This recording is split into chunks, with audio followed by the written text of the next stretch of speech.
Ciel ouvert, lève-moi nique mon anzambe monani. Loboko na tata ese mwami likola balingami na ye. Ciel ouvert, ciel ouvert,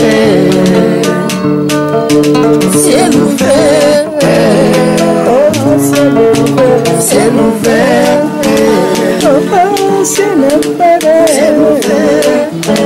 Ngeko landaka yango, ngeko talaka yango, oh na Vincent Makeba. Voilà, et au PC binombo temingi bande konyon so bozi opportunité ya kolanda biso na Ciel Ouvert TV. Toyebisa kabino à tout moment Ciel Ouvert TV ezali chaîne na yo, ezali chaîne nanga. Tango moni batindeli yo émission partageaka vraiment yango avec amour, penzambe akoyeba na kopambola yo. Pe sabonaka, pe tango zo partager émission, yebisaka bandeko zo partager pe bango ba s'abonner. Et kozala malamu mingi. Na micro, c'est votre humble journaliste, le pasteur Flamme d'Angola. Na caméra na moni tozali na Josué Luanda Prone. Na zali ngai mokote na zali na ndeko na ngai que j'ai dit bonjour l'homme valable. Ouais, bonjour pasteur Flamme d'Angola. Pe bonjour na ba téléspectateurs nous surtout ya Ciel Vert TV oyo ba préféra Ciel Vert TV comme chaîne na bango oyo et ça la bango bazala enseigner. Baza informé par la makamozo les capé baza édifié vraiment la pesi bango mbote na kombo na yesu. Voilà, merci Bobo Sanate lelo tozo sala analyse.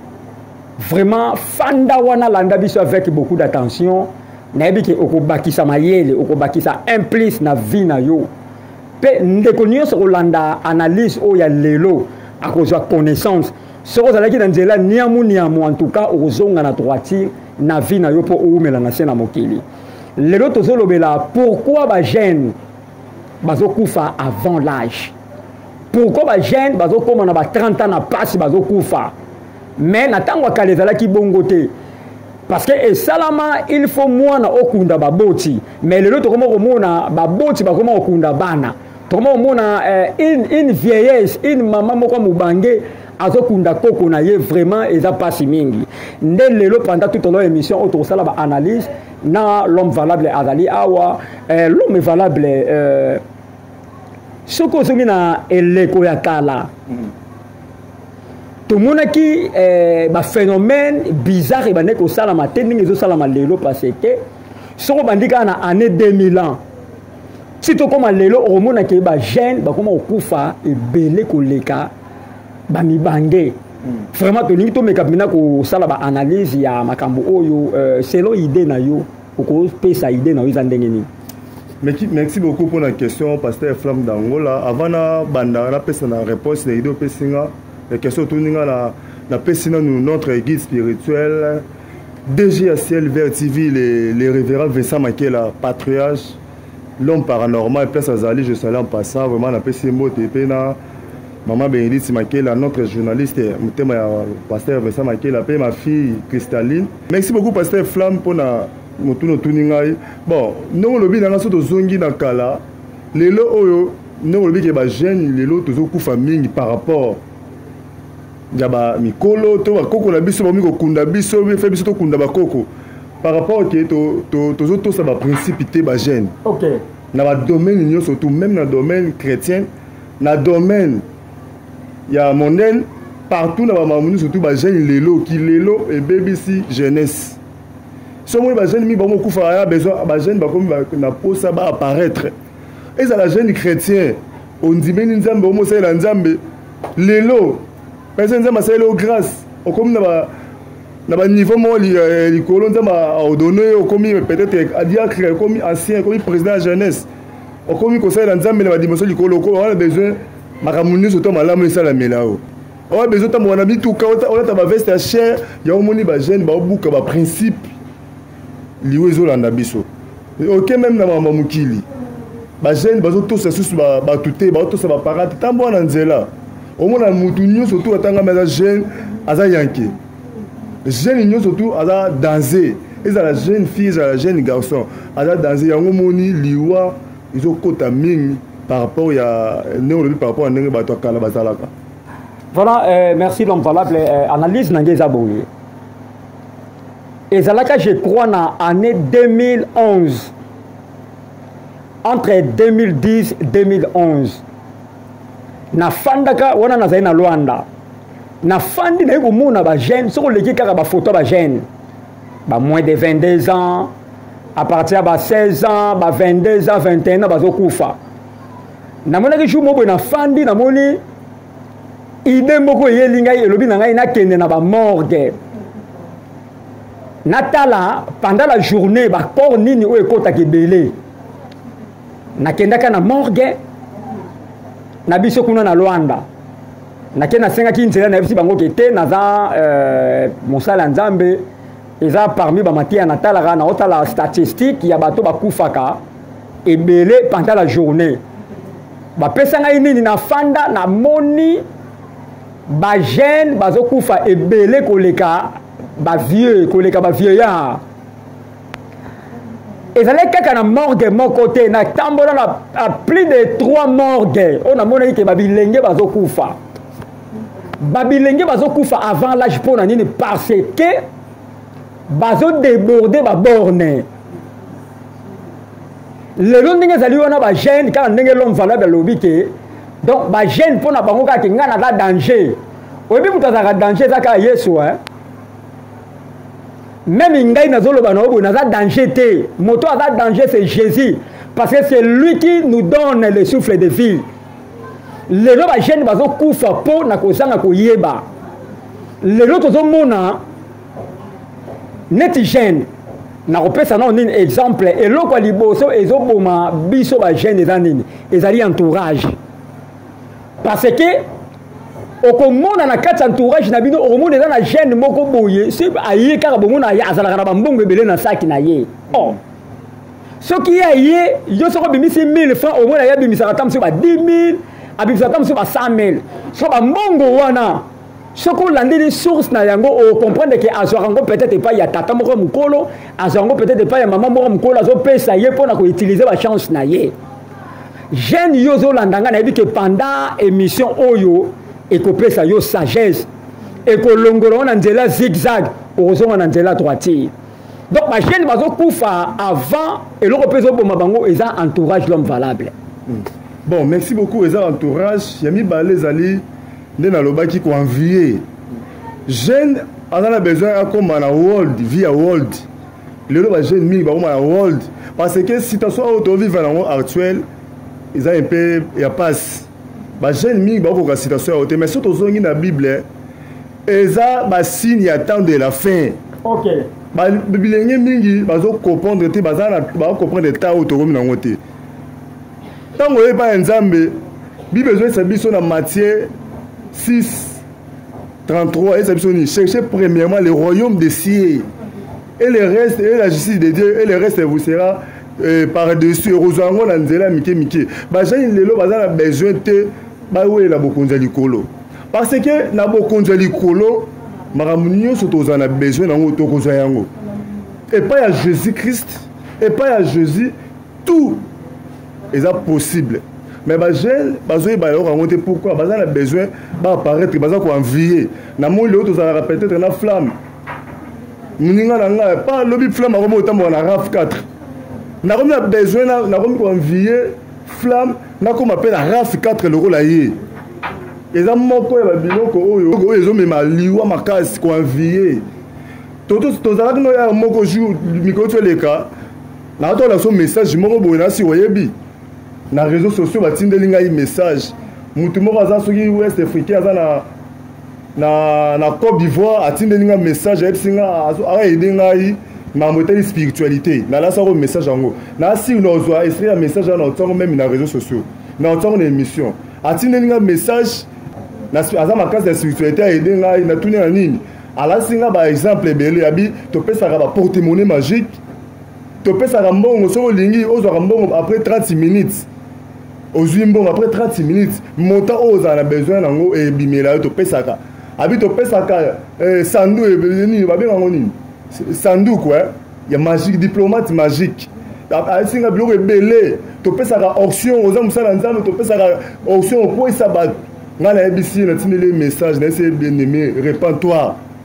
Jésus revient bientôt. Bandeko bazoye bate temps autoromi eza temps de la fin. Babilembo nyo surtout oyo nzamba lobaka, so otangi même na Matthieu 24. Au mona bilembo oyo tozomona oyo ezalaka déjà ele nzambe Jésus Christ mo lobaki yango. Bato bakoma na besoin ba apparaître nzale ekoma na mukili bato mbile bato mabe ba oya baposa ya mukili baposa ya apparaître oya lelo oyo tomona yango. Maintenant nous avons un nzambe ozoka déjà biloko oyo fozonga na Bible. Yebaki Jésus a commis pembe ya kozonga. Ba biloko nyo surtout ezolanda ma oyo. Po ebo emi bato ba jeune ba kufa et là ça ke bo sala yango te.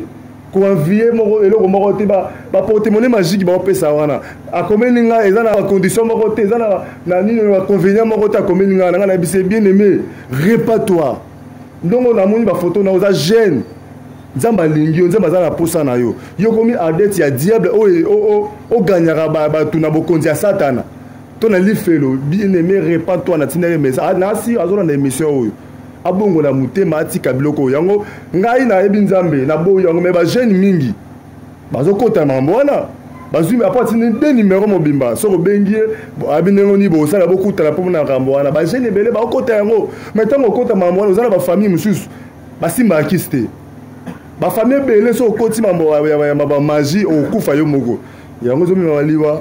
Vraiment, il y a un pasteur. Voilà, l'homme est valable.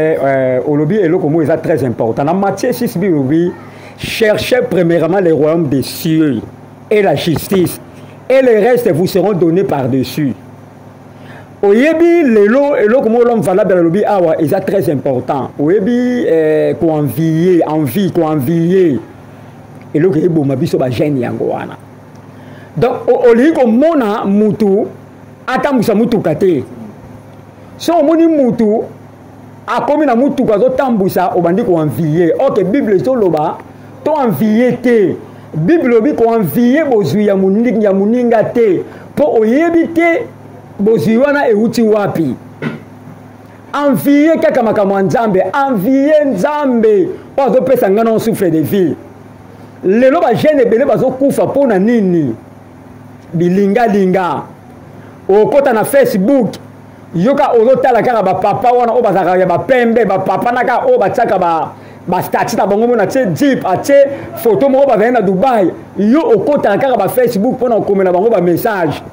Bien aimé, combien de jeunes o ba okufa na ba hôtel? Combien de jeunes o ba okufa na ba rencontre kaka na ba Facebook oyo ebomisi ba jeunes ebele. C'est pour cela jeune tika ko envier nzambe o akela yo. Envier musala ya nzambe, répands-toi oh l'homme valable à lobby. Ba marabu wa mike wana. Oh l'homme valable il batindela ke message, batindela ka penga message. Mais tant qu'on remonte dans ça, na répondre après na scène na bloquer massivement. Na longolé na compte nanga. Bien aimé. Bondela. Joafi na yo sérieux okoumela na sa moyi. Ce que lobi obanda ko envier, bien aimé. Okotika mokili oyo Bible lobi ezana bato mususu ba pesa ba promesse na bango bayi. Promesse nzamba la kayo ekokisa mate mais à cause ya ko envier. Lelo okomi na sida. Lelo vie na yo e marcher sur te. Lelo ekomi so simbe lokoyo, rien ne marche dans ta vie. Pona nini esprit ya ko envier bato. Soko moni muninga pambolami ko envier te yokumisa ka nzambe. Ko envier te Bible zo ba clair ko envier bozu ya mutu te po yebe sika source na nge uti te. C'est pour ça jeune union se yo zo landa biso. Je vis na na droite tika mibali ya bato. Tika basi ya bato. Zala na oya yomoko tambola na kobanga nzambe oko umela na sena moi awa l'homme valable. Oui, vraiment, Ezabongo, surtout zongi na kala, au mona ba père, tona ba maman, o ba bote ba maman na biso, ndenge bazaki ko vivre na mukili, eza ndenge mo ndenge le loté. Non autant le bateau le que Jésus revient bientôt, mukili pe e umele komi ko perdre même ba valeur. babilo mosusu tokomona oyo mokili nde ekomi kopetre bavaleur ntango mokili ekomi na suka koya ya jésus ekomi pembeni yango moni babiloko nyonso tokomona yango nakoyebi biso le paster flamme nzambe aboma mokili déjà deux fois oyebiti nzambe aboma mokili na ntango ya noé aye koboma mokili lisusu na ntango ya sodome et gomorre bato mingi bazomona kaka neti ezaka rêve na ntango noé lorsque noé azalaki kobenga bato boya bokota na masuwa nzambe aza na kanda ya koboma mokili oyo boyeboye bato bazomona noé aventurier oyo momeli masanga oyo baoseka ye ndenge moko lelo biso tozoloba basala nzambe tozogangaganga tozotoka bileme tika babiloko oyolanda mokili tika koenvie tika kikota na monde ya bamagie ya monde ya badefa oyo toomona ya lelo eyokomi osala rage bana basi bamobima basi na basi bajeune babima mibali mbe ngai combien de personnes baproposa ngai bamibali lokwa ngai combien de personnes baproposa nga te ntango nakota na monde ya journalisme oyo bayaki kopropose nga ntango nzambe abengi ngai nakomi mosali na ye na monde na ngaka ya mosali ya nzambe oyo nakutana bato bapropozanga makambo ya minene so tobimi na yo tosala boye natelemela bango mpe nateya bango nalakisa bango yesu nabloka bango me bajeune mingi so bayoki eloko bongo baza na discernement te bazomona yango opportunité ke alokwa abima na kaka pamba apesanga 5 000 $, apesanga 10 000 $, ekosunga yo na mabesoin na nyonso te 5 000 bambongo wana ezala babie malaki basalaka nango eloko te ozwa 5 000 $, wana ndenge kosila okoprendre te mais vino ebebi je salue passer l'homme de Dieu mobe na botanga kombo na ye aleka mpe mingi na réseaux sociaux ayebi jour mo avant ye na ndako boye mosala nzambe moko aye ya jeune eyepa na ye asene makila aza kosene makila ayebi ke ndeko moko ya paster abengaki basangisa nzoto asali déjà 2 fois ekomi 3e fois boye moye te mosala nzambe aleki na te va lobaki yango vraimen esala nga mpasi to noko eloko ya bongo eloko epasi eloko nini ozokotisa na nzoto na yo so otangi meme na bible na ancien testament nzambe aboyi mibali na mibali basangisa nzoto eza abomination na miso ya nzambe eza impardonnable nzambe aboyi eloko na bato boni baosala yango mpona koganye biso ya mokili oyo otika yango tala kaka soki okufi éternellement peut-être na mokili bosali 20 ans na mokili bosali peut-être 30 ans osali 35 ans osali 40 ans mais lorsque okufi okomi esclave éternel mumbimuki seko na seko ozala toujours na trauma na le ya trauma ya le ya passe yango na oyebisa bandeko nyonso to azolanda biso tolanda baexemple ya basali ya nzambe comme le bapastriage chivesa makela butumu oyo omonaki azoleka na bachaîne kote ya lesali bato batika nzela ya koanvie batika nzela ya bakisi batika nzela ya banganga ya mitema mabe ya kotiela bapoison bayepa ya yesu parce que yesu adesevaka motu te réseaux sociaux oyo bomona réseaux sociaux bato ebele bavie ebeba likolo ya réseaux sociaux nayebi ndeko moko akufa alinga mwasi moko na londres ya réseaux sociaux mosala notindele meme bambongo lorsque mosana ayaki mpe bakutana mpo amema ye mosana aye aosepesa mwasi mosa poto aye amemie na nde tokendaka na bakikole akenda amema mwasi wana na mbudi kota mai babeta tu mwasana asanga neti akwei na mai begarso alanda mwasana boye balinda na mai ti lelo ndeko wana akenda mpo na réseaux sociaux bato ebele bazopedre milimo na bango na réseaux sociaux eza place ya kospose vite eza place ya koganye vite eza place ya koteya sango malamu soki okoti partager la bonne nouvelle nzambe akobénir yo yango ndenge nzo bapase voilà merci église Vallée de Bereka eza na 14 jours ya prière ya marathon ebandaki lobi loleki oyo balobi na lingala ebandaki lobi loleki donc ça veut dire ebandaki lobi lundi moto ezopela na Vallée de Bereka bazali na 14 jours ya show et prière mpe badélivrance nayebi ke na suka l'homme valable akopesa adresse ezobanda ba 16h jusqu'à 19h45 ezosila yo mutu ozobela yo mutu oza na baproblème yaka nzambe ya patriarche Vincent Makela akoyeba na akobikisa yo mpe tosaute église Bethesda na ose numéro 14 église Bethesda ya prophète Conde de Paris eza mpe na 14 jours ya miracle ya prière ya délivrance Et bandaki pe kuna basa déjà dans 5e jour. Église Bethesda na Oswe numéro 14 na Kasavubu. Bandaki pe ba marathon ya ba prière na bango vraiment ezo les camarades mon père Condé de Paris, maman Bijou pe Condé de Paris. Ozo soutenir pe musala oyo nzambe aye banako pambo la yo. Vraiment longtemps ici vraiment on a toujours dans l'homme valable. Vraiment réseaux sociaux ndenge musala nzamba otiko ba awawa ezali lié moko oyo yo eza opportunité et pesa melaka ngana yo pona ko gagner ba âme. Eze sika oyo il faut te asango malamu. Mais tango yo na réseaux sociaux oye pona buzoba pona ba bêtise bien aimé tu finiras par tomber. Okosuka kaka na kokweya. Mais ceux qui yo yewana et puis que batumisi pena ba comment sur réseaux sociaux donc et peut-être donc musala na ye aya ko sala kindumba ako kotumisa ba mibali ya batu ba insanité ba biloko zanga tina OK réseaux sociaux zali wana pour évangéliser et zali wana pour ko zongisa batu na nzela batu ba yena bêtise yo zali wana tant que moi na nzambe zongisa ba na nzela to mona ka batumisi asambela na yete ba jeune misu ba sambela te mais sur le bina bêtise aboya zongisa na nzela mais sur tali la plupart ba bêtise zo sala ma lelo na mboka na biso eza ba jeune o basambelaka asambelaka asalaka protocole aza chanteur interprétaka ateyaka bazosala ba bêtise moko eza impossible azozala esika oyo azomona mabe me mpo ayebisaki bato ke biloko bozosala eza mabe na miso ya nzambe aokoloba te donc l'homme valable babiloko wana mpe eza vraiment pas mingi tozomona ba jeune en Christ bango nde bazosala ba bêtise trop koleka ba jeune na mokili vraiment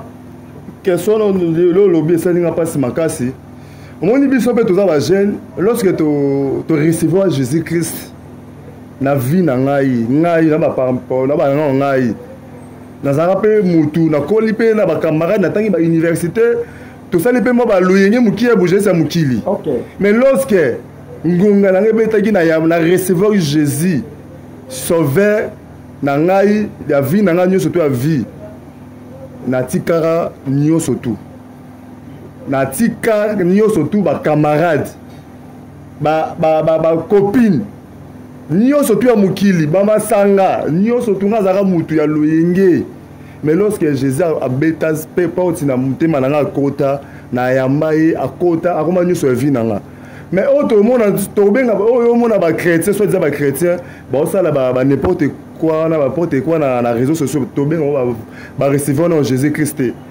Bible zoloba mutu moko te oyo Yesu aleka nzela na ye atika ndenga zala faut changer so omoni wana pasteur flamme tobenga ba chrétien te ba bongo na mitema parce que mutu abongoli mutema okomoni na makambo wana te biso toza vraiment na ba réseaux sociaux na tokotaka mpona kotene toteya boye na YouTube na réseaux sociaux so olandi même na ba Facebook omona na commentaire topartageaka baémission omonaki na teyaka partout na zaso namoni bato baodérape baokende mo mopanzi ndeyo mama nzambe nazongisaka bango naza jeune me nazongisaka bango même place navandaka na place nafutelaka bamama nyonso to ya quartier wana basepela na conduite na nga bamonaki naza jeune na milieu ya bajeune ya loyenge bazwaka nga te place bamona nga navandaka bamona toujours naza koencadre bato naza koteya baninga na nga bajeune naza koteya bamama naolasa bango nzela ya nzambe réseaux sociaux noto ba réseaux sociaux eza place ya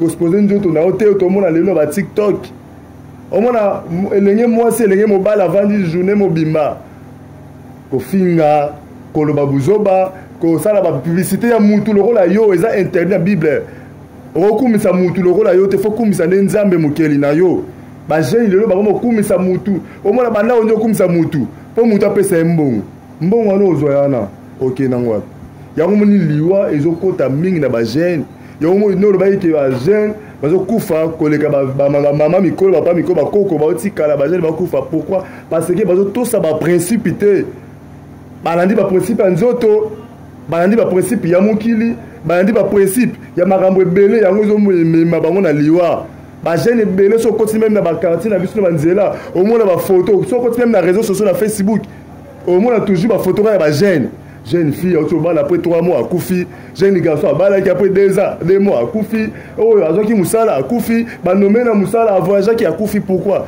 baprincipe baotosa yango te bien aimé bandeko baolanda biso baolanda ngai boye pa ya Yesu botosa ba principe bisenga mokili oyo na tango mokie esilaka nango mais pa ya Nzambe ezalaka même okufi azala toujours na yo. Voilà, merci na Maître Grace Labila, Maître Grace Labila, Maître Julio Consolata, Maître Idi Amine Char, et Maître Daniel Toumba, mon avocat Cambès, pour partager émission Oyo. Pour partager émission Oyo, vraiment, ils allaient émission beaucoup éducative. Dès que l'homme valable à lobby, jeune, je vis dans au sérieux. Les lots, et c'est na biso ba jeune to kunda ba parents. Tokunda bakoko na biso oyebi lelo ndenge bakoko bakomi kokunda biso bakoko na bango eza une malédiction eza malédiction parce que kokufa avant l'âge c'est une malédiction. Nzamba kelaki mutu po mutu a vivre ta ya ebele mais lelo ba jeune bazokufa avant l'âge bato bazokufa na ba date oyo Nzambe alobaki abongisaki te pona ya kufa eza à cause ya ba interdit. Et là, à cause, il y a un principe de l'Ukoto Sangote. Bien-aimé, jeune Oyozo Landangai. Ce que l'Ingi Oume la Mokili, la première des choses, respecter le principe Yanzambe. Le principe Yanzambe, c'est nini? Na bomate, na yibate, na sala kindumbate, na linga mwasa batute, na linga mobali batute, na kangamana Nzambe, na kotanda kwa ngangate, na sala makambo o Nzamba boya te abomination nalinga muninga na nga mwasi te nalinga muninga na nga mobali te soki otosi ba principe oyo ma sœur mon frère okowumela na sena mokili osimba nzete tozoko osimba nzete te po etamboli na biso eza mabe ya salite ozobima na tata mukolo ozobanga te oyoka pe soni te tango bako reprocher yo abotika ngai c'est ma vie c'est ta vie mais tango malade okota on peut raisonner, on peut dire que réponse que c'est ma vie. C'est ma vie. C'est ma vie. Au Kosuka na boulevard, il y a si je le savais. Bato batambola na boulevard, il y a je m'en fous. Basuka na boulevard, il y a si je le savais. L'homme est valable, namoni bazo signaler biso to ebi ke eloko ya malamu ume la kate. Namoni je sais lui on apprend nazo signaler biso ngonga na biso koki. On nazo pesa yo sala analyse ya suka. Nous avons fait l'analyse à Souka après te clôturer. Merci beaucoup. Analyse à Souka na osala. Nous avons fait bandeko oazo kangai. Batu mingi bala so bazana bala piaka bazana difficulté au mona rimel bango za la mabe. Mais il pose à la bien c'est sabino après sabino moté après sabino vandi faza na mbongo. Pe et comment vie na yeba ba yeba on a ça ndeko zo la ngai batika batiti diwana o mais na tena mukili.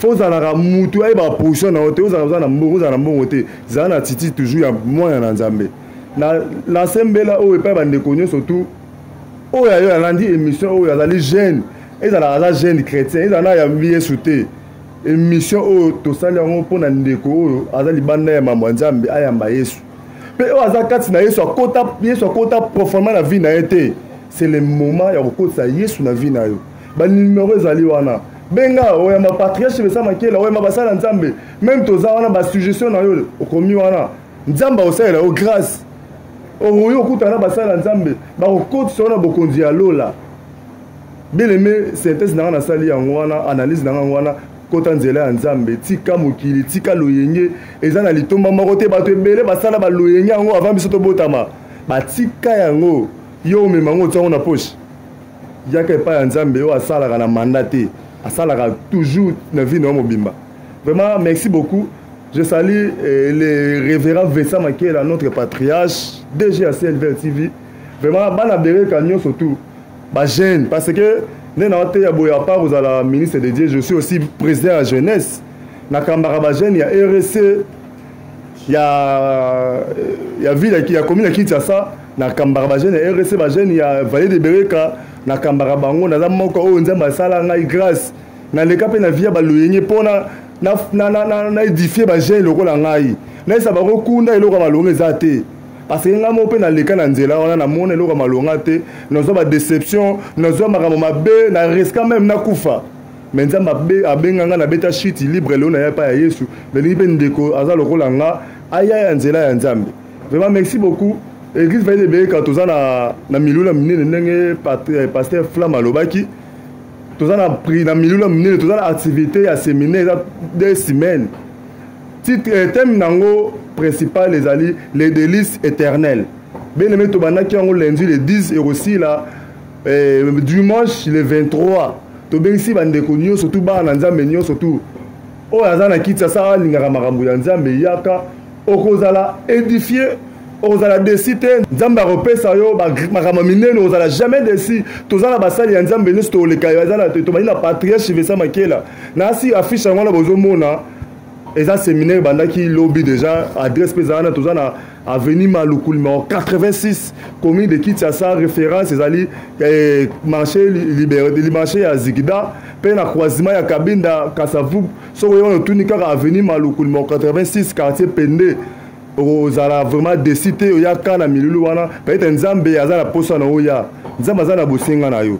Vraiment merci beaucoup na pesi ba na nzambe nyo surtout o balinga évangéliste Cédric Makela na pesi bango vraiment merci pesi bozali na bo sanité et Laetitia Mayala na bo sani susute ndeko na ngai Kadi Ponda na Sénégal aza mulani munene ya CLV TV na pesi vraiment merci na Sénégal Kadi Ponda na Sénégal na pesi vraiment ba mbote bana nso to ya vaide bere ka pe famille Makela mobimba vraiment nzamba za na bino na bo sanité divini lo sambo nzamba pambola yo azana na yo Flajo Joëla nzamba pambola yo susu na bo sanité Josué Liwanda na caméra et tabeti so image au poto les 5 na banda kuna bino vraiment vous allez toujours branché na CLV TV bokozala jamais déci na suki wana.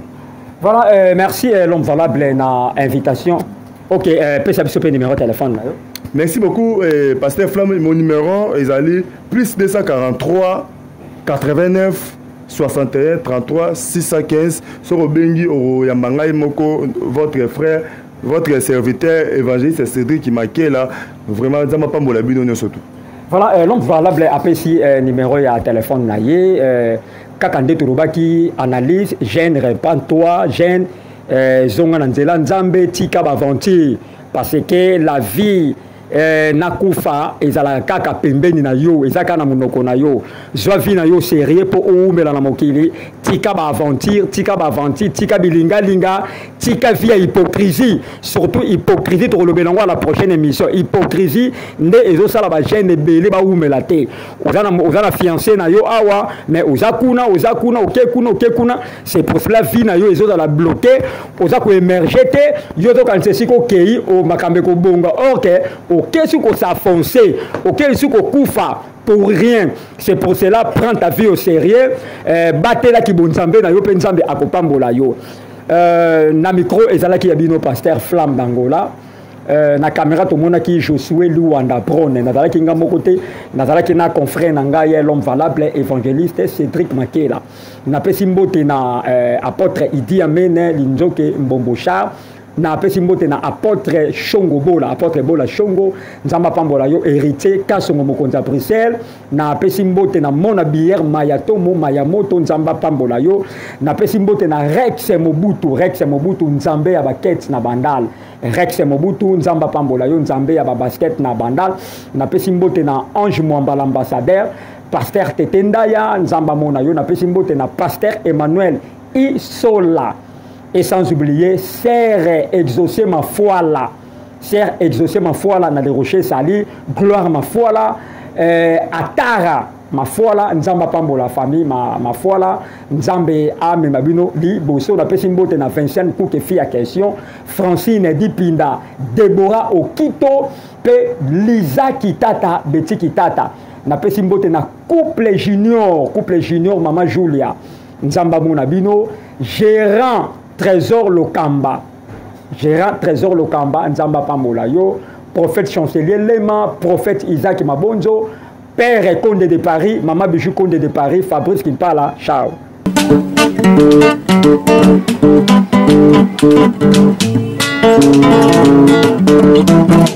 Ciel ouvert, lève-moi nique mon nzambe monani loboko na tata esemwa milikola balinga mina ye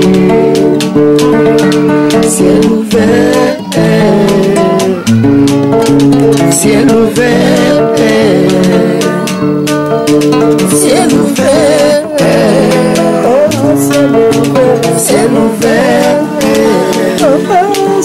Bébé